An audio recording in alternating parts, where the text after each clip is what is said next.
They're on. Well, Perfect. welcome, Fantasy Heads. Today we've got on the episode tonight after week one, of course, just concluded. A lot of anguish, a lot of turmoil, a lot of drama, a lot of excitement, a lot of disappointment, a Monday lot of Night frustration. Madness. Monday Night Madness. All right, we have touting in from the background here. We have the GM for Purple People himself, Tad Banyol, and Tad is on the road. Is that correct? Purple. Cool Purple People. Vikings all the way. Purple People. I told my boys, my grown boys, Half Chub has a squad and Bridesmaid has a squad, and I told them both.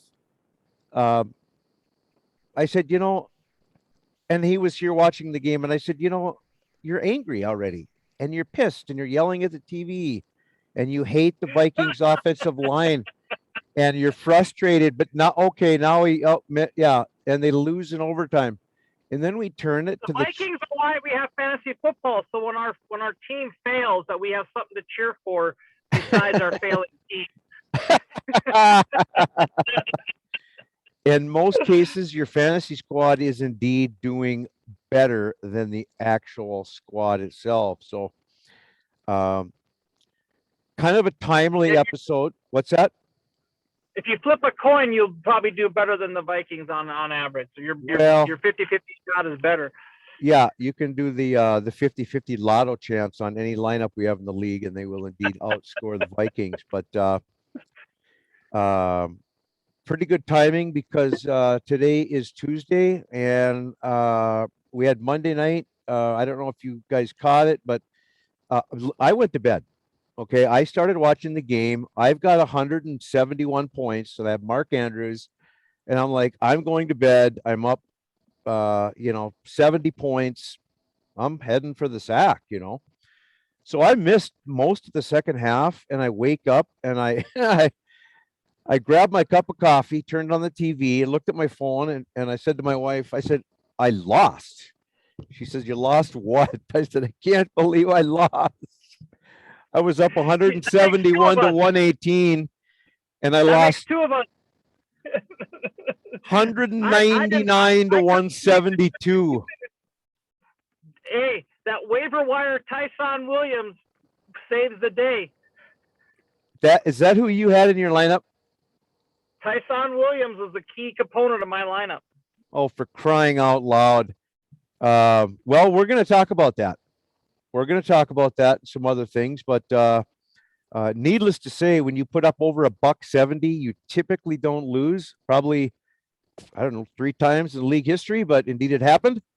And he scored close to 200, which is he does that once in a while. But it looks like his squad may be even a little bit stronger than it was last year, which wasn't as competitive as it seems like it'll be this year. So, um, we're going to get right into it here, and let's talk about some of the quarterback situations. Let's start out with Jalen Hurts. Now, you offered me a trade for Jalen Hurts, and you know what? It was a fair value. But I have for those guys who have Hurts, maybe you didn't play him, but if you have somebody like Deshaun Watson, okay, uh, and Trey Lance and Ben Roethlisberger, you kind of have to go with it. Now it remains to be seen. Very good chance that he will flame out and flash, crash and Well, burn. Hurts is one of those guys that there was question marks. You listen to any of the experts.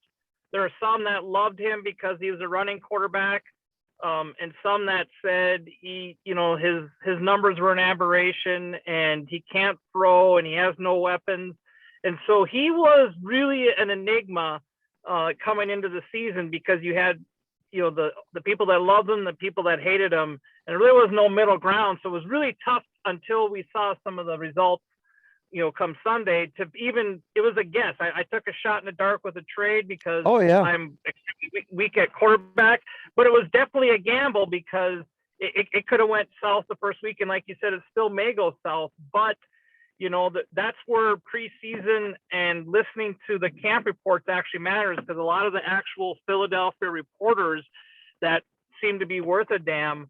We're talking about how he had a good chemistry with Devontae Smith.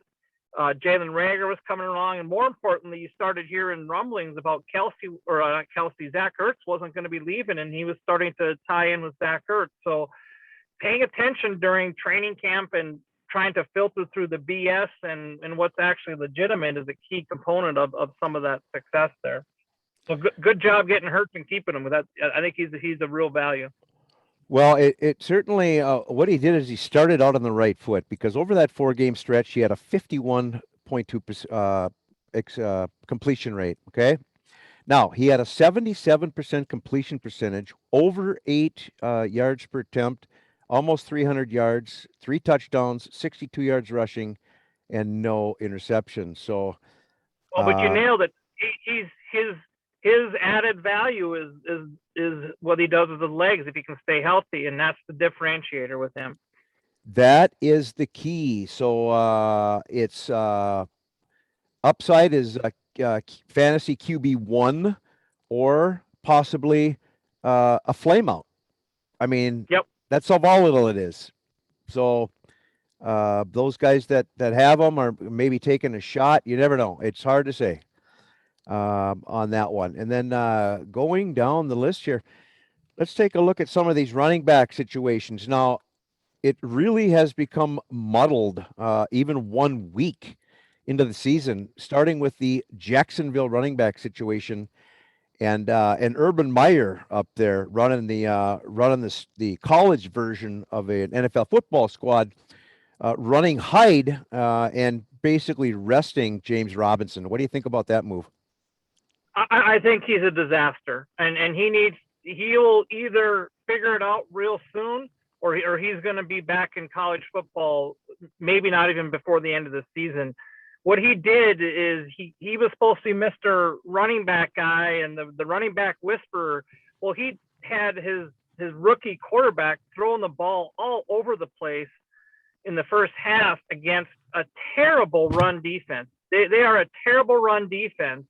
And anyone with half a wit would know that you want to get your ground game going. That's the best way to protect your rookie running back. And your most talented running back is not the senior citizen. It's the guy that put up 1,400 total yards last year. And I really think it's a function of these college coaches that they always give preference to the juniors and seniors and the older guys. And they always seem to do the Frank Gores, the Carlos Hydes, they've going back to the day, the Fred Jackson. They always seem to have this affinity for the old guy because they can speak the game and everything like that. But man, he needs to change his approach, because there's already rumblings within that organization that he is on a fast track to failure. Well, if you have James Robinson, okay, like what, 10, 11, 12 touchdowns, and you're not banging him in between the tackles, and you start like 30-year-old Carlos Hyde, what would be the reasoning if you're a sane man to not do that? Well, the thing is that Urban Meyer has a relationship with Hyde. See, he had him back in college. It's a college. He had him in college. Coach mentality. That's the college football coach. He's got to learn to be an NFL coach. This isn't college. You have your buddies and the guys. No, you got to take the business approach and play the guy that has the talent. And you can see it in San Francisco. They benched Trey Sermon because the guy that had the talent was Elijah Mitchell and showed well. Go to the Bills. The Bills benched, which was a shock, and they benched Zach Moss and let Singletary, who's had a great camp by all accounts, out on the field. And so the winning organizations that are successful and the Urban Meyers that flame out and don't they don't get past that college mentality. And you nailed it. It's a friend of his. Well, who cares? Tim Tebow's a friend of yours, and he couldn't block a pillow, yet he was on the team for a while. I don't know. I haven't heard good positive vibes about Urban Meyer, so I really don't think that. No, he has the opportunity to learn. We'll find out what type of leader he is. If he learns from his mistakes and admits his mistakes and it isn't so arrogant that believes that he's just going to keep going on. You know, he could be successful. He has a lot of tools there, but it will be in a couple of weeks we'll know if he's going to learn from his mistakes or if he's going to continue making them. He's got 4 weeks basically to by four games. Let's see what you're doing. If you got, you've got Trevor Lawrence, LaVishka, DJ Chark. You know, you've got James Robinson. It isn't like you don't have any weapons there. So I don't know. But yeah, you mentioned the San Francisco situation. Now, all accounts, I really am high on Trey Sermon myself. So, but again, this Elijah Moore just kind of snuck in, and it sounds out like out of nowhere. It sounds completely like blindsided everyone. Well, Sermon was listed number 2 on the depth chart going into the game. You know, and then Raheem gets hurt, and all of a sudden he doesn't tell anybody before the game that actually Sermon is not the you know, so it's Elijah Moore, and he says, well, Elijah Moore and JaMychal Hasty, they played better, so they get to play. They play better. They're better players right now. That's really, it's not the coaches lie. I mean, that's what they do, but well, really that's the San Francisco press, because all the and they have failed because you listen to any type of fantasy football experts or whatever, they had all the press in San Francisco was talking about how great Trey Sermon was doing, and he's a number 2 guy, and he's going to push Raheem Mostert for touches. All the press was. So either they're not actually watching and seeing with their eyes, or they're completely missing the ball. But I put a lot of blame on some of this blindsiding on the failed press and media of these sports teams that seem to be way off base with what their analysis. The coaches are going to lie. Of course they're going to do that. Bill Belichick leads the way on that. But it's up to the media to give us the truth on that. Yeah, but there was probably a 2% chance that Elijah Moore was going to get, 20 carries and 100 yards. I mean, seriously. Well, Elijah Mitchell is Elijah Mitchell, yeah. It was definitely if you put money on him getting 100 yards, you're retired today, because no one, not even the experts of the experts, had that predicted. Well, no, and today they went ahead and signed Kerryon Johnson to the practice squad to firm up the bill. So now they have. Yeah, I'm not convinced. I'm not convinced that means anything. He's a practice squad guy. No, it's a body. Hang on to the Detroit Lions. Yeah, he's just a guy. It's a warm body. He's like a fourth back now. But then you've got Tyson Williams, who basically, I think he had 16 carries for 80 yards and 3 catches. He caught the ball, though. He caught the ball. He caught the ball indeed, and he's big, and he's 20, and also he's older too. I think he went to the Mormon school and came out. They had to do his trek or whatever they do, and so he's an older running back. I think he's 25, and so he's a little more mature but he's big. But with his size and what I saw, and I went and tried to snipe him from every person that had him over the past week as soon as Dobbins went down, and I got him in about half my leagues now. But he on film, that's why watching it, the preseason is so good. He showed agility of a guy that weighed 15 pounds less than him. And that's what really struck me, is his ability to stop and go, and his agility through the hole was hell of impressive. And then when he needed to, he could put his shoulder down. I don't care if it's second or third stringers. He showed out in preseason. He actually was a fourth stringer. Yeah. I mean, Justice Hill is better than Tyson Williams. Is that what he's saying? Well, obviously not. I think in most people, what really sold me on Tyson Williams was the reports from the Baltimore media was that Justice Hill was actually the number 4 back in camp, and Tyson had usurped him behind Gus Edwards. Sure. Well, Latavius Murray, didn't he get more carries than the Tyson? Well, I think he did.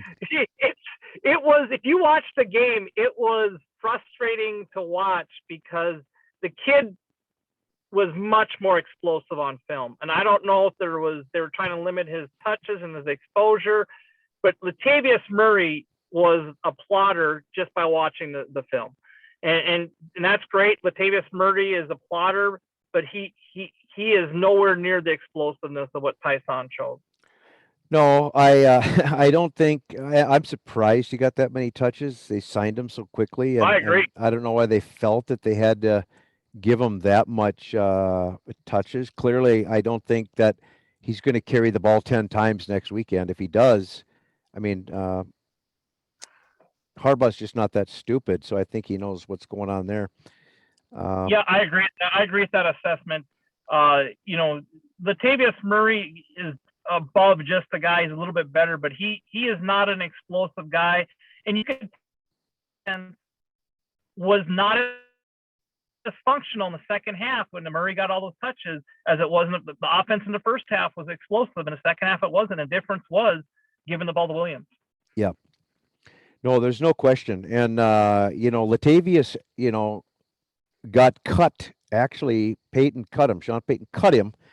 I had him. He contributed on a weekly basis, and if Kamara was down, he was RB1.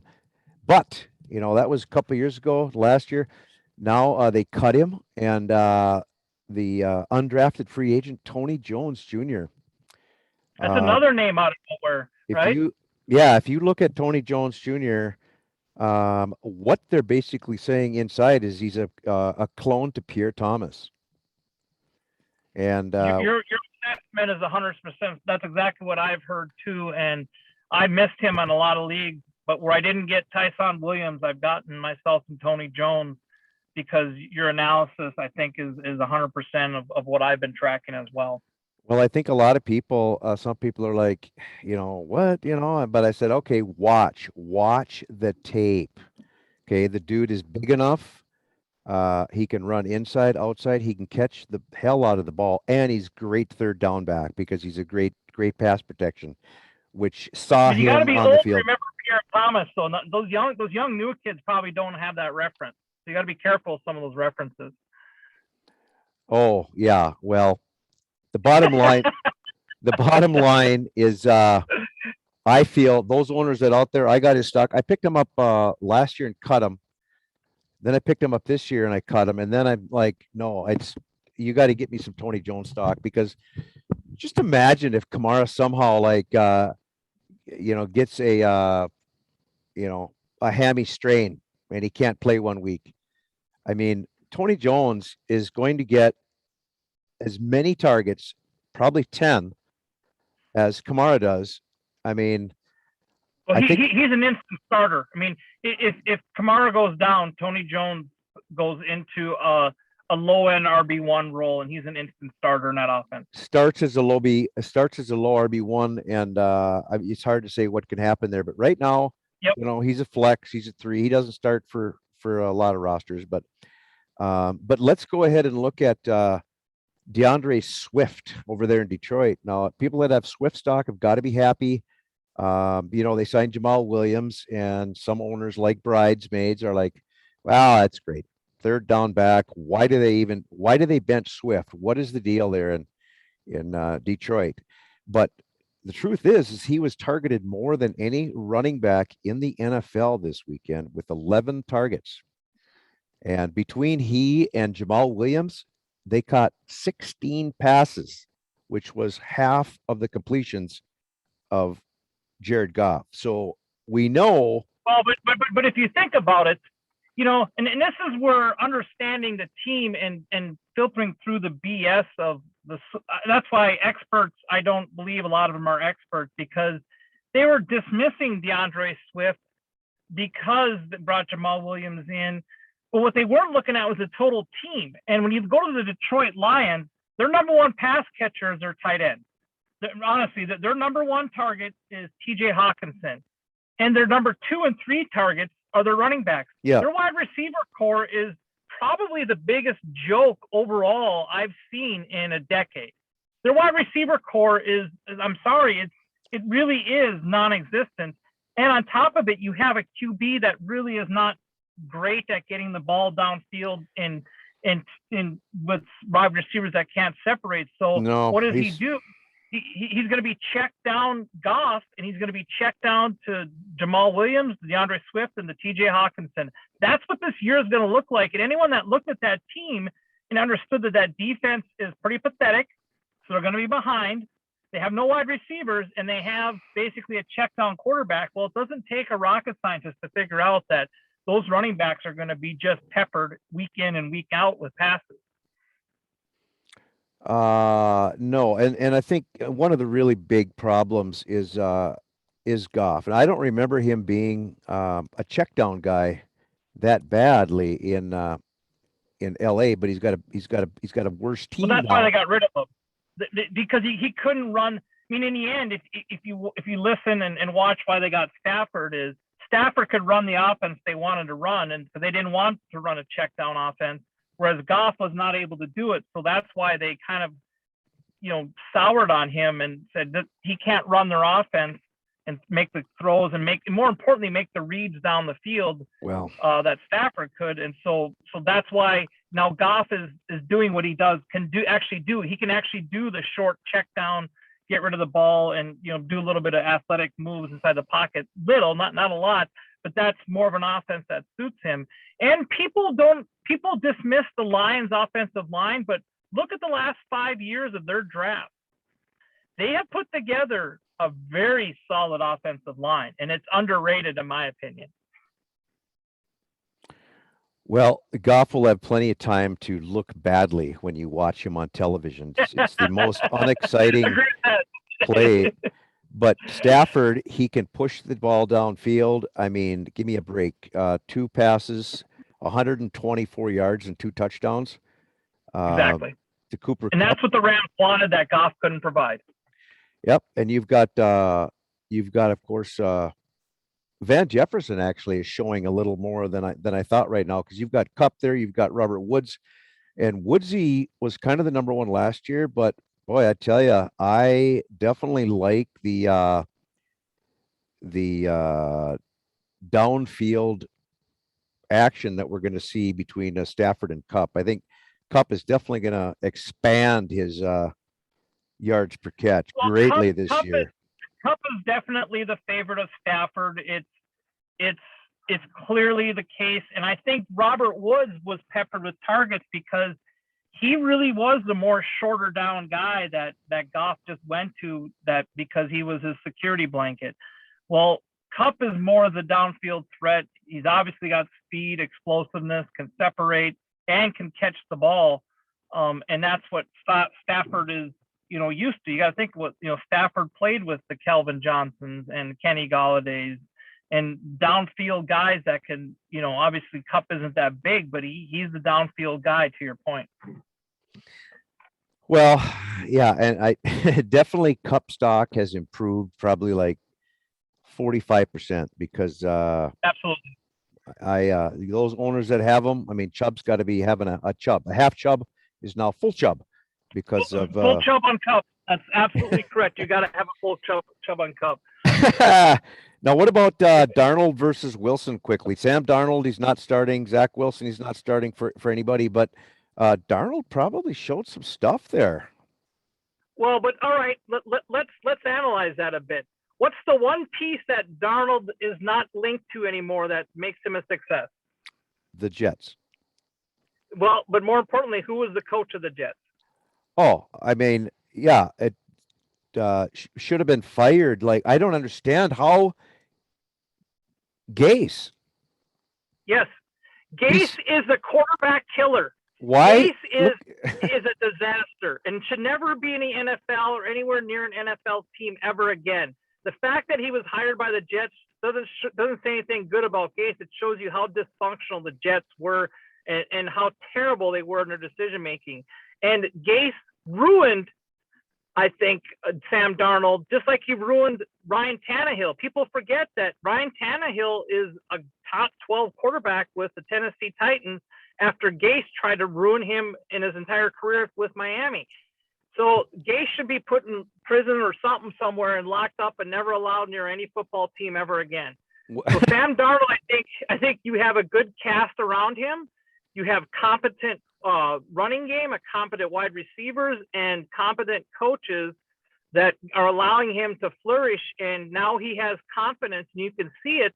And now he may flame out or regress, whatever, but everything he's shown in preseason, everything he's shown in the first game demonstrates that it wasn't his problem at the Jets. It was the organization and the head coach. Well, he also did, after he did that amount of damage in Miami, to then be hired by the Jets is. That's exactly right. I don't understand that. But then he would. But then they may have turned a corner. They may have turned a corner. They may, I am high on Mr. Wilson. I am very high. Yeah, I was higher now than I was so before. But I think, yeah, he struggled terribly and he looked disastrous. But he's a rookie. I think he has young weapons in Elijah Moore and Corey Davis. Oh, God, and even yes. And even Michael Carter. If they can keep their offensive line intact, yep. They have a legitimate team to build on, and they're showing some competency that's been missing for a decade. Well, and Gase also, dragged the Chicago Bears down as well. Absolutely. So, yep. As a really checkered like past. I said, don't ever put him near a football team of any sort. He shouldn't even be allowed to run a fantasy football team. I wonder if he's coaching like T-ball or something this year. Well, whatever it is, I guarantee you it's a disaster. Yeah. Hey, what about out of the blue, the Winston deal? 5 touchdowns, and he had 4 touchdowns in 100 yards. And now he ended with 148 yards. No, he had 5 touchdowns in less than 150 yards. It's the first time it's been done in the NFL. Yep, 148 yards. And he ran. What that is, yeah, but you know what that is? People, talk about the offense in New Orleans because they're used to Brees there. People need to talk about the defense in New Orleans. They have a powerhouse defense that made Rodgers and his offensive show look like a clown show.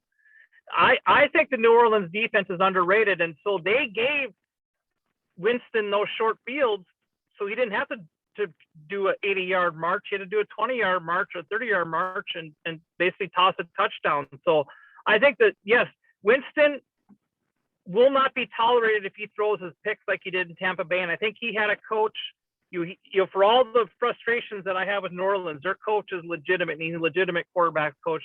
And Winston got to learn from the best in Drew Brees. And I think we sometimes dismiss the value of subpar quarterbacks that are athletic, that don't know how to really play the position, not getting time behind, pros like Aaron Rodgers got behind Favre, and Pat Mahomes got behind Alex Smith. Whatever you think about Alex Smith, he's a quarterback. Oh, yeah. He's a pro. Oh, yeah. And so I think because it's such a win now league that sometimes gets lost. So Winston, for the first time, got to see a real pro quarterback be a pro and not just a cheerleader, hyping up a team, but actually learning the position. And I think with the proper coach, he now is showing what he can do. He won the New Orleans paid Mr. Hill a lot of money to be their quarterback, and Jameis Winston beat him out. Well, he looks a little leaner. He looked a little leaner to us on television. He's a pro. He looks like a pro. He looks like a pro quarterback. He looked like he was probably 15 pounds heavier last year. And I mean, running, it's like, what's he doing taking off for 15, 20 yards? I mean, who? Yep. So, he is a shock. I wouldn't have believed it, and he shocked me, but he won the position from the favored quarterback. And he won it by being a professional. Well, he must have, and he's in New Orleans. So when those receivers come around, I think he's going to have a lot of success there. But and the New Orleans offense saw an offense that hasn't been seen in a long time with a Brees-led offense, with pushing the ball downfield.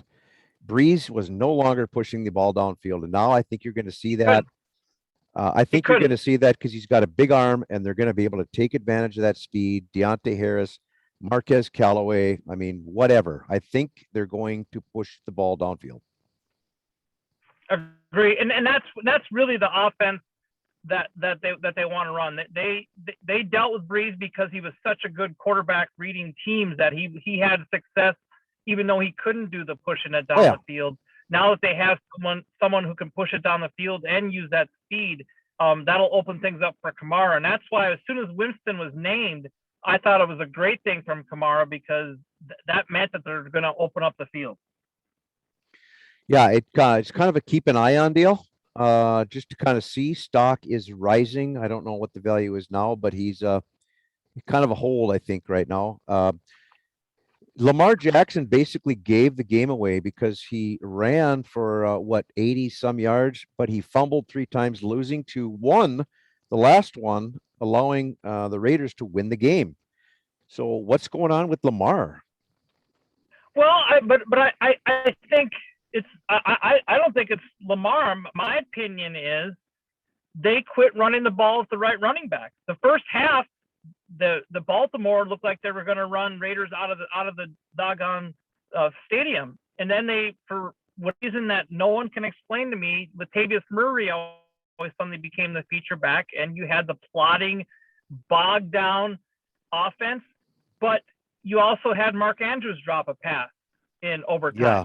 You know, that was a blatant drop, and you had some good showing from Marquise Brown, but the guy that was absent that is a key for Lamar Jackson is that tight end. Mark Andrews is the security blanket for Lamar Jackson, and I don't know if it was coverage or I'm not clear, but from a Marquise Brown's hand, and honestly, he even got Sammy Watkins involved a little bit, but they're thin at wide receiver too. So that's why I am stunned that they quit giving the ball to the rookie, our second year back. I'm sorry, Tyson Williams. He definitely added the explosiveness to the offense. It was missing the second half, and Latavius Murray is not what you want. I think my opinion is they got complacent. They thought that they were just going to be able to run out the clock in the second half, give the plotter the ball, and then just basically milk the clock down, and they can go home. And I think they got a little bit caught off guard with the explosiveness the Raiders showed with Derek Carr getting the ball to his wide receivers, mainly his tight end. Mainly to Waller, yeah. What they did, what they did with Waller is really a little more of what Baltimore should have done with Andrews. But here's the deal: Lamar Jackson, expect a huge game next game. I don't care who it is. I think he's the type of guy that will. This loss will focus them, and you can. My opinion is you can expect a pretty big game next game. You can as well, and I think the guy to keep an eye on is Rashad Bateman, because he's the guy who's going to run inside, outside, Ultimately, anything near him. So he'll be able to run slants, hooks, whatever. And Lamar he's going to get targets. Now you insert a weapon like that to what they have, and keep Murray out of there. Then I think I don't know. I don't know what Harbaugh is thinking. It was disappointing to have the rookie wide receiver get an injury. I think he's a key. It's going to take him a couple weeks to get up to speed. It's kind of a strange injury in terms of what you expect from a wide receiver, and it's going to take him a little bit. He's going to be sore. You think about the human factor of it. It's going to be sore. He's going to be not want to take hits. Yeah. So it's going to take a couple weeks. But when they do, you're right. I think he's going to be a key weapon. I think like the second half of the season really is where you might see things kind of come to fruition there. But is Tua go buy some shares of go buy some shares while they're cheap, because people are going to be down on them. On who? Bateman? Bateman. Yep. Yeah, Bateman. I am super high on Bateman. I picked him up in the auction draft, and Yep. he's gonna ride my bench, but he'll be. Now, what about Tua? Is he worthy? What is going on with Tua? I don't. It is. Well, it's kind of like the Rams. It's almost like it's the Rams situation with Goff. Like the coaches and whatnot almost don't like him. It's strange to watch. I mean, you bring in Jacoby Brissett to run plays. To me, that's becoming a trend that I honestly, unless it's a very unique situation, I think it is a dumb trend. I think it disrupts the flow of the game, the flow of your team. You know, you have Andy Dalton, and then you bring him on the sideline and bring Justin Fields in. You know, look, go with one quarterback or the other and stop this silliness with substituting quarterbacks. And I think, you know, especially for a young guy like Tua, it does not help him. It causes disruptions, and it is not helping his development. But can he pass the ball to the receivers? Well, you need to find out. I mean, at some point, this is his second year. He's, you know, a top pick. You had got to find out, and you got to quit trying to protect him. I mean, last year it was like he was afraid to throw the ball more than 7 yards. And it's because he had to worry about Fitzpatrick. If he made a mistake, well, Fitzpatrick was going to come trotting out and everyone was going to be cheering, and Fitzpatrick was going to start slinging the ball over the place. Well, now this year they start trotting out Jacoby Brissett. Well, okay, is Tua you're going to give him a shot or not? In my opinion, these coaches are screwing it up. Either let the kid loose, let him see what he got or not, and then move on if he isn't what you need. Yeah, I think so. I just don't know. Obviously, you're not starting Tua. If you are, you're probably a pretty bad spot actually. So, because he's, you know, at best a QB, you know, 2. Now, Tua looks good. I mean, how does Gesicki go without a catch? You know, the guy is an absolute weapon along the lines of any of your athletic tight ends, and you don't get him the ball once. That is a failure of the coaching, in my opinion, because you don't have a ton of awesome wide receivers. Devontae Parker is okay, and he can be legitimate. Waddle looked good. He looked but he's still a rookie, you know, and you don't have much beyond that. And your tight end who's played well for off and on 3 years, fairly well. You now have a 4th-year tight end. Oh, yeah. That I think it's his 4th year, if I remember correctly. You have a 4th-year tight end who you don't get a catch to. Yeah, and he's a starter. Gesicki's a starter, so a lot of teams took a goose egg for that, and I believe that it was in direct correlation to the loss by half Chubb, because he scored a 0 and he lost by maybe, I think it was like less than 2 points. Yeah, that stings. I'd rather lose by 30 points than the 2 points, because that Gesicki goose egg that's going to sting for a while. It's not good at all, and yeah, half Chubb lost by 0.94 points. 0.94. So to laces out. Feel bad for you, half Chubb. I've been there, my man. So I one catch, I get it. So I'm with you, my man. Yeah, and also Skoll eked out a victory over CC Fall Guy by what is it, 0.2? Yeah, we had some real wicked games that were close. Monday Night Madness, that's what I said. Monday Night Madness is, you know, turned the tide of a lot of people's destiny in week 1. I don't know, man, but you put up a 199.09. Crazy put up a 204.5. He was aided, of course, by Deebo Samuel and that situation there in San Francisco, which that's another one. Ayuk, you know, it turns out he was injured, but again, I go back to the San Francisco press. All throughout the week, Ayuk was good to go, looking great. everything like that, and then all of a sudden, oh, he's injured and he's basically out, and so anyone that had him in their lineup, which is a lot of people, all of a sudden they get smacked in the face because, again, I think it's really poor showing on the media that's supposed to be following and giving us the information, and they're become little more than mouthpieces for these organizations and not actually giving us information. Well, the deal here is that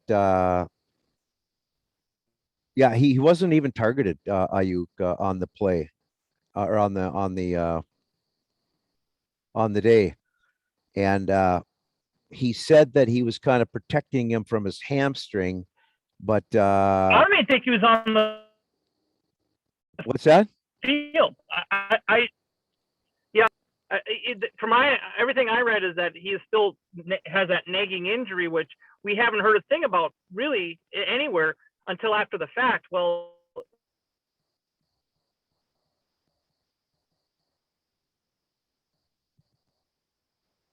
I think I lost you.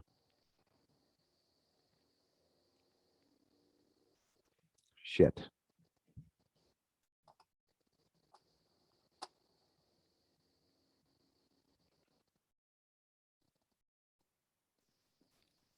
Yes, we are. We're back on unstable internet connection. So yep. I heard you the entire time, but you couldn't hear me. So well, Ayuk, it's the injury he and then killed a lot of something owners. else. So I don't know. I But you're definitely. right. Debo Samuel all of a sudden came through, and he looked like the potential, that people drafted him a couple years ago. That's the guy they drafted. Now the key is, can he stay on the field? He's had a series of injuries that have been nagging him, but he obviously has the talent and he has the trust of Garoppolo, and he could be a league winner if he keeps this up. Yeah. He did play, but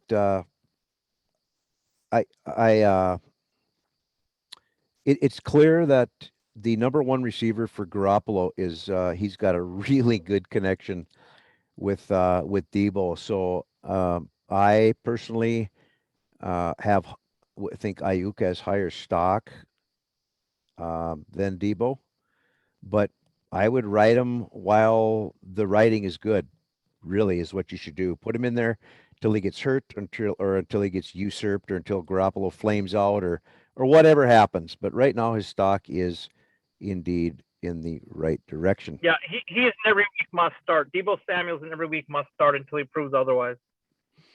Yeah, indeed. Now it looks like Trevor Lawrence looked probably better than Peyton Manning in his rookie start, but he did indeed, make some poor throws, poor decisions. But I think he might be definitely the answer there. He's got a connection. He's got some weapons. I mean, he hit Chenault, got, I don't know, 8, 9 targets, led the receivers with 7 catches, and they got Shark there, and they've got who else do they got there? They got Chark, they got Chenault. Well, they got Marvin Jones. They got Marvin Jones. Across, yep. Yep. Well, and like I started this with, is his biggest threat is not the defense, it's his coach. And starting off the game, whipping the ball around with your rookie quarterback, the best friend a quarterback has is a competent running game to get him settled in. And it doesn't, and good thing, Trevor Lawrence has the confidence, he'll overcome it, but throwing 3 interceptions because your coach has you whipping the ball around against the terrible Houston defense, that should have been run all over. They shouldn't have lost the game, but yeah. So Lawrence has the tools. I think he's everything that he was hyped to be, and he can be the answer. But just like Sam Darnold was, and Ryan Tannehill were inhibited by terrible coaching, if Urban Meyer doesn't unscrew himself, he's going to flame out, and Trevor Lawrence will be looking for the next coach that's going to be coaching him. He's definitely the real deal.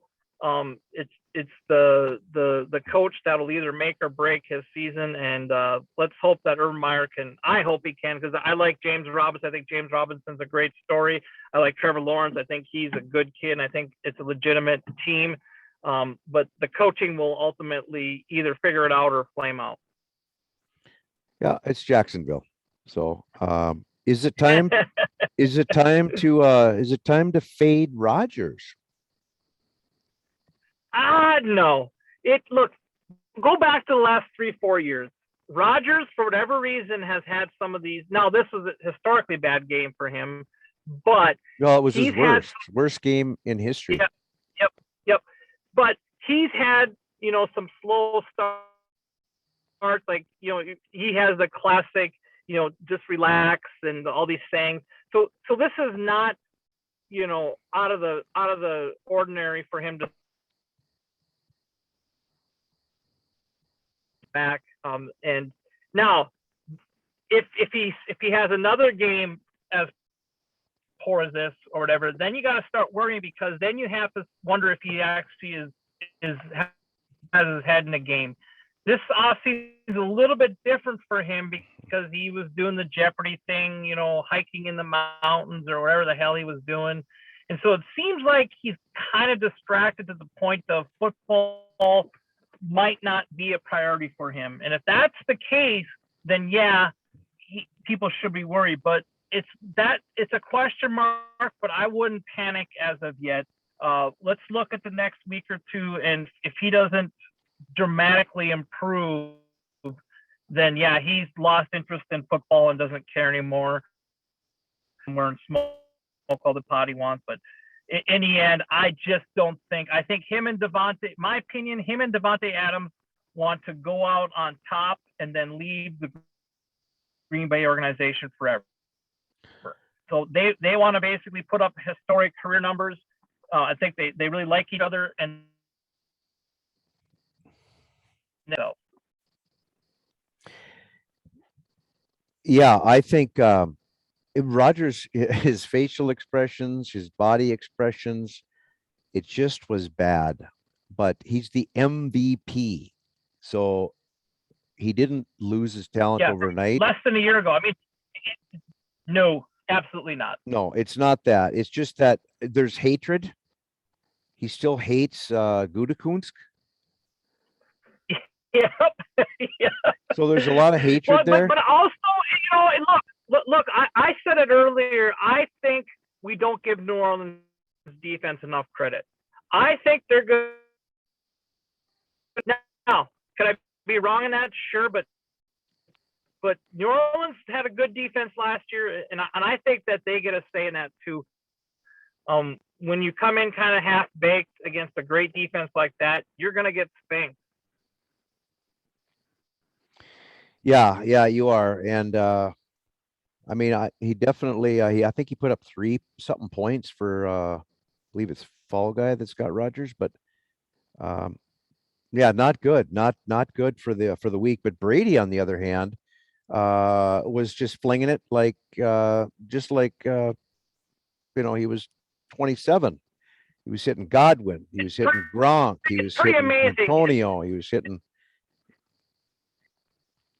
Well, that's the dark horse, because Antonio Brown is another off-field head case that you never really know.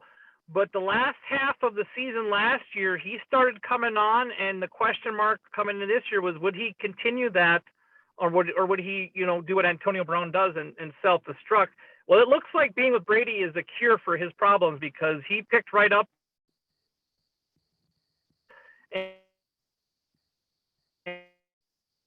And it's hurting Mike. And a running game that's pretty mediocre. The Tampa Bay running game is mediocre at best, but they have a great offensive line. They have the same people, and all of those veterans believe in Tom Brady, and they're going to fight tooth and nail because he brought them a Super Bowl. So you damn well better believe that he has the support of all this cast. And Tom Brady, unlike Aaron Rodgers, is focused on one thing, and that's beating your ass. Yeah, it doesn't look good if you're playing the Bucks. I mean, you better bring it. I mean, unfortunately, I don't know, man. Gronk, I mean, what's going on? I mean, I was offered Gronk probably 8 times, and I said no. I mean, this was like 2 years ago, a year ago, and I'm like, no, You're absolutely not the not. only one. Now it's like, what the hell? What's going on? It's Well, like I time think machine, in time warp or something. Gronk could, yeah, Gronk is I'm a little less sure about. Yeah, he had a great game, and awesome talent is his body just doesn't hold up over a period of time. So he may start the season well. I'm still not convinced he can make it a season. I don't think his body holds up. No, no, no, absolutely not. Um, not not in that situation. I mean, they've they clearly have other weapons. He's good for the fans, the marketing. But here's another thing. Here's the thing that somebody wrote that says 5 things I don't care about. Now, one of them is there seems to be a mutiny going on in Chicago because um, it's any justification for not playing Justin Fields. And he's saying Andy Dalton should not take another scheduled snap. Now, the other night, Chris Collinsworth was going on and on and on about why he's playing time, why he was not playing. And the fact is that when the offense is when he's out there, they have life. With Dalton, uh, not looking good. 5 yards per attempt. He's not going to hit Robinson and Mooney down the field. It just doesn't make any sense to go with Dalton. They're going to run him out there again, but let's just see how long Dalton makes it. But I don't think the path is long for the Red Rifle. Well, but here's where uh, it's baffling to me how some of these coaches have jobs because people say, oh well, you don't. Here's the deal: is anyone at all surprised to see Dalton's performance this last week? Is anyone at all shocked by that? If you're surprised by that, you haven't watched football in the last 5 years. That's what Andy Dalton is. He'll put in some good throws here and there and be good, but then he'll just make an idiotic mistake and turn the ball over. That's who he is. That's what he has been for the past 5 years. That's why he's been a journeyman from Cincinnati to Dallas to now Chicago. And the fact that Chicago has brought in the clown show of quarterbacks from Nick Foles to Andy Dalton to, losing their number one pick that they moved up to get foolishly. I mean, they have been a clown show in these journeyman quarterbacks thinking that they're the answer when anyone with a basic bit of knowledge understands that they're not the answer. You're not going to the Super Bowl with Andy Dalton. So if you're trying to purposely lose in order to get a higher draft pick, okay, that makes sense. But you had Justin Fields fall in your lap. He's done nothing but show he can play in the preseason, and yet you have this bizarre notion that you got to give that, again, that college coach, man. I got to give the senior, it's his time. It's the senior's time to play, so I'm going to give him the ball, even though it doesn't make any sense. And eventually, they'll be at the gates with pitchforks and lanterns if he keeps up this foolishness, because it's clear to anyone with a set of eyes that it needs to be Fields. Who is the coach there? It's I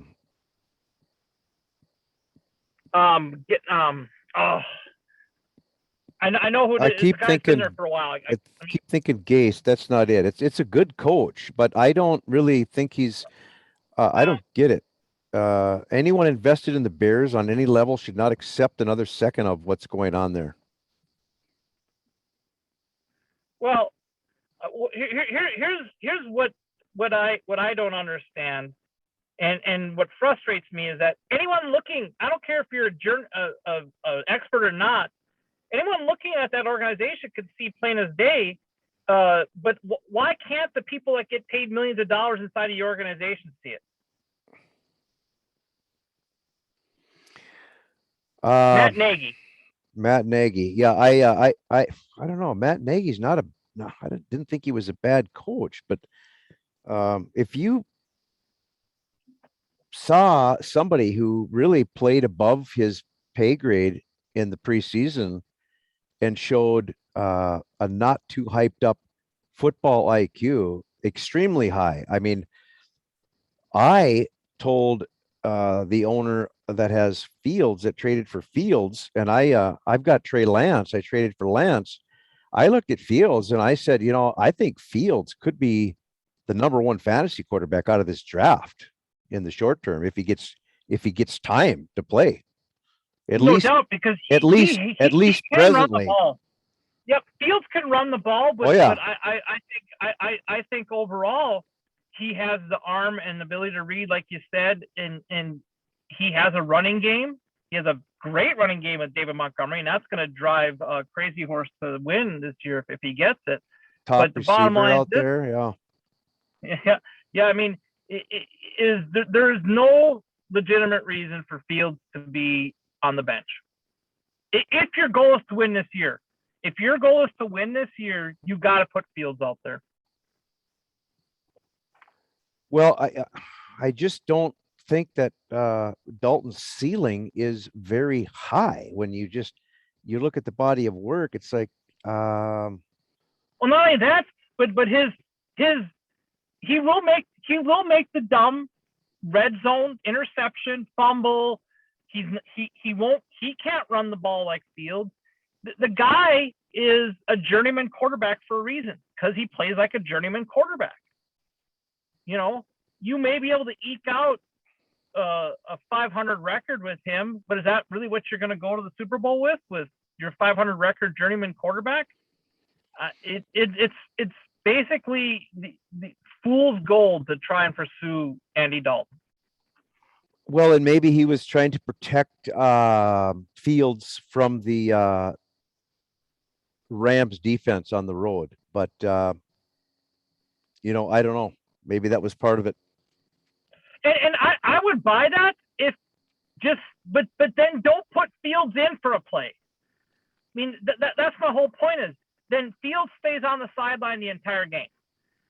All you do is when you bring Fields out is prove what an idiot you are, because he then shows out to be better than the guy you have in normally. That's what I don't understand with this substitution package is if you're trying to protect the guy, if you're trying to give him bench time and time at the clipboard, I'm all for that. Then don't be putting him out there for a play here or there to make yourself look like a fool. Yeah, it makes no sense. I just don't know if you're playing for your job, why you wouldn't go ahead and get him in and just go with him. Um, but yeah, the last thought I have is just to go back to James Robinson and say, who is this year's James Robinson? And unfortunately, the answer isn't James Robinson. Ooh, that's a great question. I honestly think, and it's not because I think the guy that has a real shot to be this year's James Robinson is Tyson Williams. I really think he's legitimately explosive. He's not necessarily a rookie. Now, if you want a rookie, that's harder. But I also believe that because you want just someone that's drafted in the late rounds. If he gets the chance, it's going to be Kenneth Gainwell, who has a legitimate shot. But ultimately, the guy that no one really had on their radar or drafted is Elijah Mitchell. Elijah Mitchell looks fantastic. The most starts out for the year, right? So he's gone, and that offense is a run-heavy offense that has high success with whoever's in it. And if Trey Sermon doesn't get his act together, he has more talent, obviously. But if he can't get his act together and Elijah Mitchell all plays him, he's going to get the ball and he'll be this year's James Robinson. So my number one is Tyson Williams. I think he's picked up where he from the preseason. He can catch the ball.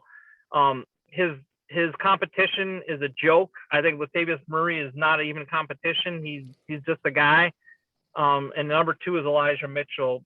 But if he gets the chance, Gainwell is the one that could really blow up, in my opinion, because he is a true pass catcher on top of being a runner. I mean, he's a legitimate, almost wide receiver. And you happen to own both Tyson and Elijah Mitchell. That's what I had on my mind.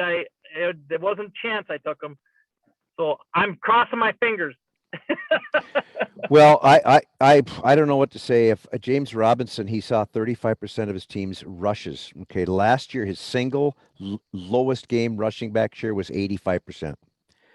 Yep. Now the question. And that offense was successful. They had a terrible quarterback. Their weapons were hurt, and that offense still found success because they relied on just exactly what you said. Now you have the clown show with Urban Meyer trying to give Gore or doggone, well, might as well bring in Frank Gore, but Carlos Hyde, giving Carlos Hyde, who's again just a guy, rushes for whatever reason, and not the guy that's proven himself. James Robinson proved himself an entire season. It wasn't just a game; it was an entire season on a terrible team. Team. Yeah. Basically Pro Bowl year, number 7 running back points per game. And they're saying, is it possible Urban Meyer didn't watch any of Robinson's games last year? In week 1, Robinson was an afterthought. I think it's just arrogance. It really is. I think college coaches in general are just horribly arrogant, and they don't want to see. They have their way, and they don't want to see any other way, and their way is the only way.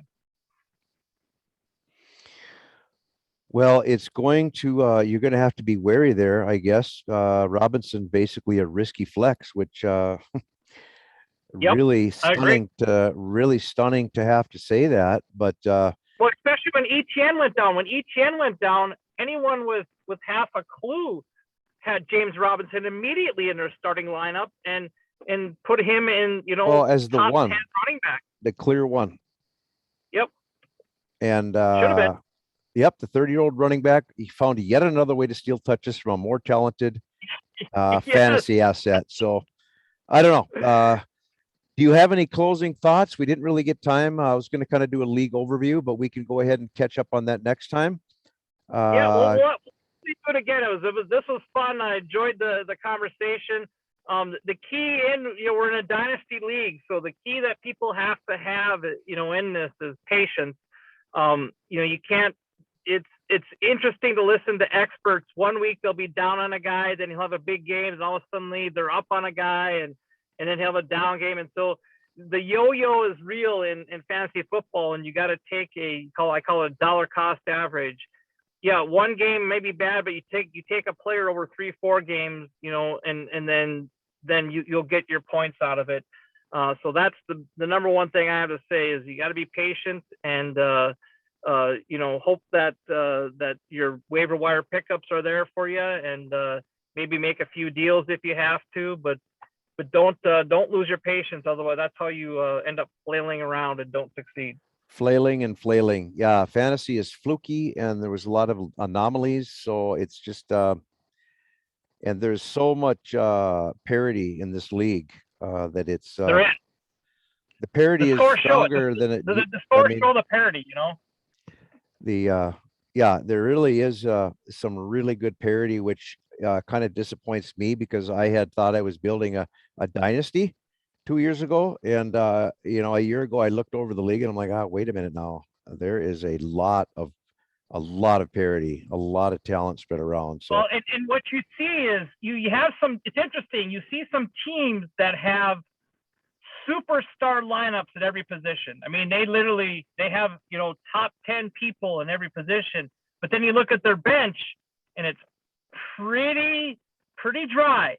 And so if their players stay healthy and then get through the bye weeks, they will be champions. However, that's usually not how it goes. And so it's some of those teams that look mediocre, but they have the depth on the bench is really what ends up shining through. And that'll be interesting to see, because we have kind of some some teams that are absolute superstar teams with their starting lineups, but then they don't have a whole lot behind them, and that's we'll see if they can make it through now with another game. You know, you got one more game in this season, it becomes even harder. Well, yeah, and yeah, it worked last year for the meat squad as he trotted out basically all pros every week, dominated, and closed it out with a crushing defeat of Smashmouth. But his bench has been weak for 2 years, and he has gotten by. Now I'm an extreme OCD about a strong bench, so I've always had a strong bench points and things like that. I haven't had to use it as often as I thought. I've been somewhat lucky on injuries over the years, but a strong bench is definitely what is going to rule the day. So if you have a strong bench, sooner or later it will raise its head to seal the Well, deal. being second place is not a fluke either. I mean, that's pretty good, and you know, anyone can win any given week. So making it to second place based on your strong benches, you know, indicates that you made it pretty far. Well, it's going to be another exciting year, and I look forward to it. We're going to have a lot of drama this week. It's good to have Purple on this week. We're going to schedule We'll some do more. it again. It was fun. Yep, we are. We're going to schedule some more guests. We'll see you guys in a few days. But good luck on week 2, and we'll catch you on the flip side. Thanks for showing up, Purple. Take care. I You got bet. to run. Bye. Bye.